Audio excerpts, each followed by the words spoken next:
மனைவியை ஏமாற்றிய கணவன். அரபு நாடு ஒன்றுக்கு சென்றிருந்த மாதவன் 2 வருடத்தின் பின்பு விடுமுறையில் வந்தபோது மாதவியும் அவனின் குழந்தையும் தனுவும் மிகவும் மகிழ்ச்சி அடைந்தார்கள். இவன் இருந்த அந்த 1 மாதமும் அவர்கள் இருவருக்கும் அது சொர்க்க காலமாகவே இருந்தது.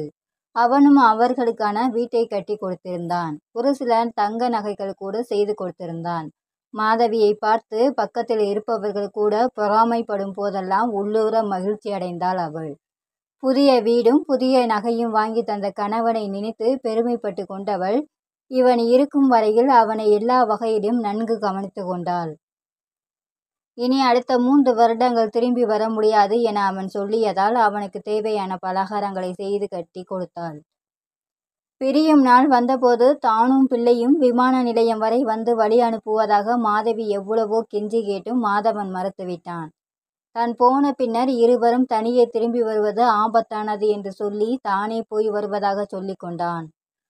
அவனும் தங்கள் நன்மைக்குத்தான் சொல்லுகிறான் என மாதவியும் அவனை கண்ணீர் மல்க இறுதியாக கட்டிப்பிடித்து வழி அனுப்பி வைத்தாள்.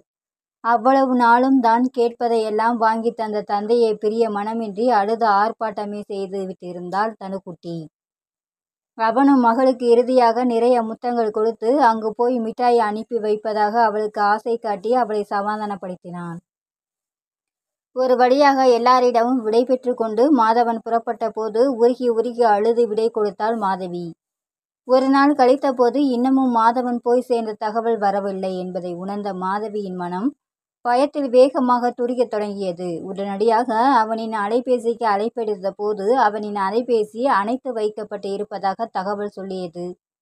இடையில் ஏதாவது பயணத்திட்டம் மாற்றப்பட்டு விமான நிலையத்தில் இருக்கிறாரோ என்ற சந்தேகம் ஏற்படவே அடுத்த நாளும் பொறுத்து பார்த்தாள். ஆனால் 2 நாள் கடந்தும் அவனை காணவில்லை என்ற நிலையில்தான் காய்கறி சந்தையில் மாதவனுடன் வேலை செய்யும் குமாரின் மனைவியை சந்தித்தாள் மாதவி.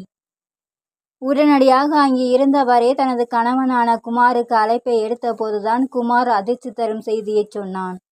மாதவன் முகநூலில் ஒரு பொண்ணுடன் பழகி வந்ததாகவும் அவளை பிடித்து இருப்பதாகவும் மாதவி விவாகரத்து செய்துவிட்டு அந்த பெண்ணை திருமணம் செய்ய போவதாகவும் இனி திரும்பி வரமாட்டேன் என்று சொல்லிவிட்டு இங்கிருந்து சென்றதாகவும் அவன் சொன்னான். குமார் சொல்ல சொல்ல மாதவிக்கு கண்கள் இருட்டி கொண்டு வருவதாக உணர்ந்தாள்.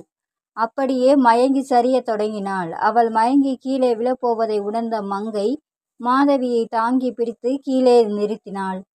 அங்கிருந்த யாரோ ஒருவர் தண்ணீர் கொண்டு வந்து மாதவியின் முகத்தில் தெளித்த போது கண் விழித்த மாதவி அழத் தொடங்கினாள். அவளின் அழுகையை பார்த்த மக்கள் கூட்டம் அவள் அழுவதற்கான காரணத்தை அறிந்து கொள்வதற்காக கூடியது. பின்னர் மங்கை மூலம் தகவல் அறிந்து மாதவனை திட்டியவாறும் மாதவியை கவலையுடன் பார்த்தவாறும் செல்லத் தொடங்கினார்கள். பின்னர் ஒரு ஆட்டோவில் மாதவியை அவளின் வீட்டுக்கு அனுப்பி வைத்தாள் மங்கை. வீட்டுக்கு வந்த மாதவி தனது தாயிடம் விபரத்தை சொல்லி அவரின் மடியில் விழுந்து அழுது தீர்த்தாள். அதேவேளை இந்த தகவல் அறிந்த பக்கத்தில் இருந்த சிலர் மனதிற்கு மகிழ்ந்து கொண்டார்கள். இந்த 1 மாதமும் புருஷனும் பொஞ்சாதியும் என்ன ஆட்டம் ஆடினார்கள்.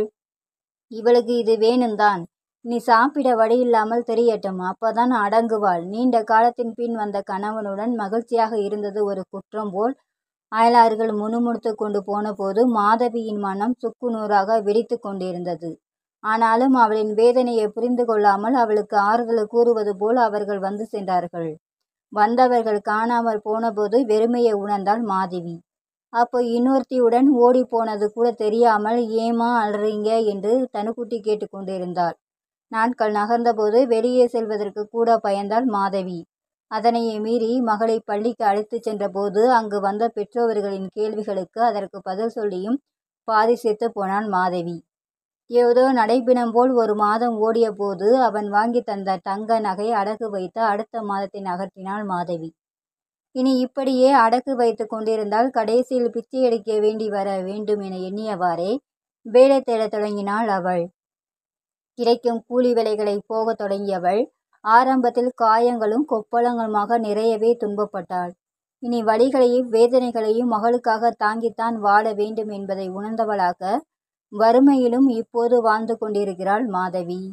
நன்றி. உங்களுக்கு இந்த வீடியோ பிடிச்சிருந்தா லைக் பண்ணுங்க, ஷேர் பண்ணுங்க, சப்ஸ்கிரைப் பண்ணுங்க. தேங்க்ஸ் ஃபார் வாட்சிங்.